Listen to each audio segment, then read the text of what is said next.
तो welcome to जिनसा take. दोस्तों स्वागत है आपके अपने यूट्यूब चैनल जिनसा टेक पे। दोस्तों आज की वीडियो में बात करेंगे उत्तर प्रदेश की 69,000 शिक्षक भर्ती के संबंध में। उत्तर प्रदेश की 69,000 शिक्षक भर्ती फोर्थ सूची जारी होने के बाद नियुक्ति का इंतजार करें अभ्यर्थियों के लिए आज की महत्वपूर्ण अपडेट है। बात करने वाले आज की महत्वपूर्ण अपडेट के बारे में।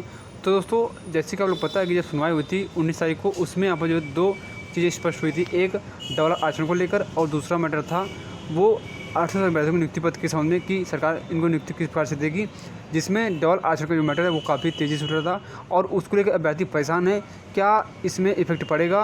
तो दोस्तों बता दें आपको जानकारी के लिए कि हमारे पास ऐसे ऑर्डर हैं जिसके बाद आपको स्पष्ट हो जाएगा कि इसमें कुछ भी इफेक्ट नहीं पड़ेगा। ठीक है, साथ बात करने वाले बेंच चेंज हो गई है। माननीय पंकज वड़े सर जो हैं वो पहुंच गए हैं लखनऊ से इलाहाबाद। तो दोस्तों क्या बेंच चेंज होने के बाद इस पर कितना इफेक्ट पड़ेगा उसके बारे में बात करेंगे। तो दोस्तों वीडियो शुरू करने पहले आपसे छोटा सा रिक्वेस्ट है, अगर आपने अभी तक चैनल को सब्सक्राइब नहीं किया है प्लीज़ चैनल को सब्सक्राइब करें ताकि ऐसी अपडेट आप तक पहुँचती रहे। चलिए फिर वीडियो शुरू कर लेते हैं। दोस्तों बात करते हैं सबसे पहले हम डबल आरक्षण को लेकर। दोस्तों उसका एक तोड़ है, यहाँ पर लिखा गया है पॉइंट नंबर 65 में लिखा गया है 1981 के संशोधित नियमों के अवलोकन से ये स्पष्ट हो जाता है कि ATRE केवल एक योग्यता परीक्षा है और भर्ती प्रक्रिया का हिस्सा नहीं है। आनंद कुमार यादव सुप्रा का लाभ शिक्षा मित्रों को केवल भर्ती की प्रक्रिया के दौरान उपलब्ध होगा, जो उनके द्वारा निर्धारित अंक प्राप्त करने और ऐसा करने तक ATRE अर्हता प्राप्त करने के बाद शुरू होगा। वे इस तरह वेटेज के लिए दावा नहीं कर सकते हैं। यानी यहाँ पर इस आदेश में भी लिखा गया है कि ATRE सिर्फ और सिर्फ योग्यता परीक्षा है, इसलिए आप लोगों को घबराने की जरूरत नहीं है। तमाम ऐसे ऑर्डर हैं जिसमें एकदम स्पष्ट है कि ATRE जो है और टेट दोनों ही एक योग्यता परीक्षा है और इसको पास करने के बाद अभ्यर्थी नियुक्ति के लिए दावा नहीं कर सकता है। इसलिए आप लोग परेशान न हो, अगली सुनवाई में ये सब कुछ क्लियर हो जाएगा। आप लोगों को इसके लेकर घबराने की जरूरत नहीं है। एक ऑर्डर और है झारखंड आयोग बनाम अन्य में सर्वोच्च न्यायालय। ठीक है, तमाम ऐसे ऑर्डर हैं जो कि स्पष्ट कर दे रहे हैं कि ATRE और टेट दोनों ही योग्यता परीक्षाएं और इनको पास करने के बाद अभ्यर्थी नियुक्ति के लिए दावा नहीं कर सकता है। तो दोस्तों आप लोगों को इसको लेकर घबराने की जरूरत नहीं है, अगली सुनवाई में सब कुछ क्लियर हो जाएगा। ठीक है, अब बात करने वाले अगली सुनवाई से पहले एक झटका लगा है अभ्यर्थियों के लिए, जो कि माननीय जज साहब को जो ट्रांसफ़र हो गया है वो लखनऊ से इलाहाबाद पहुँच गए हैं। ठीक है दोस्तों, यहाँ पर कल जो आदेश आया था वो भी आप लोग देख चुके होंगे।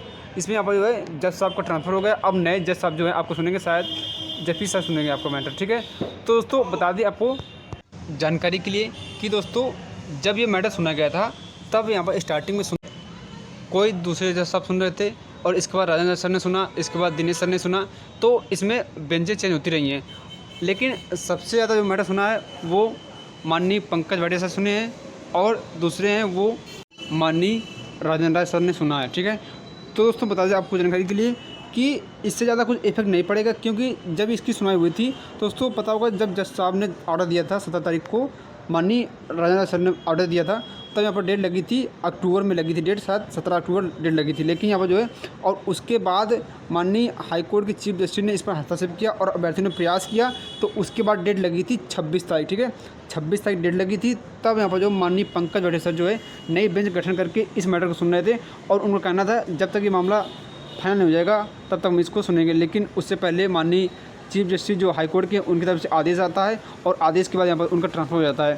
तो दोस्तों लगभग 26 तारीख को सुनवाई किए थे। ठीक है, 26 के बाद केस लगा था 28 तारीख को, ठीक 28 सितंबर को लगा था और इसके बाद केस लगा था 13 सितंबर को। ठीक है, तो दोस्तों 26 तारीख को जज साहब ने कह दिया था हम इसको फाइनल कर देंगे। ठीक है, यानी उसी दिन एक ही दिन में जज साहब ने कहा था हम इसको समझ करके यहाँ पर फाइनल कर देंगे। ठीक है, तो दोस्तों एक ही सुनवाई में जज साहब ने इस केस को फाइनल कर लिया था कि हम इसको फाइनल कर देंगे। ठीक है, तो आप लोग परेशान ना हो, क्योंकि जज साहब जो होते हैं वो तमाम भर्ती परीक्षा को पास करने के बाद आते हैं और योग्य होते हैं, इसलिए यहाँ पर उनको ज़्यादा केस स्टडी करने की जरूरत नहीं होती है। वो लगभग एक सुनवाई में ही मैटर पूरा क्लियर कर लेते हैं कि मैटर जो है क्या है और किस क्षेत्र में जा रहा है। ठीक है, तो दोस्तों आप लोग घबराएं नहीं, इसमें जब बहुत होगा तो एक सुनवाई में जो मैटर है वो क्लियर कर देंगे जज साहब। ठीक है, क्योंकि इसमें सब कुछ हो चुका है, रिटर्न सबमिशन भी लग गया है और तमाम जो ऑर्डर हैं वो भी लग चुके हैं, सरकार द्वारा अपना पक्ष भी रखा गया है और सरकार का लास्ट पक्ष रखना है और ATRE में अपना पक्ष रखना है। ठीक है, मात्र दो चीज़ें का रखना है, सरकार द्वारा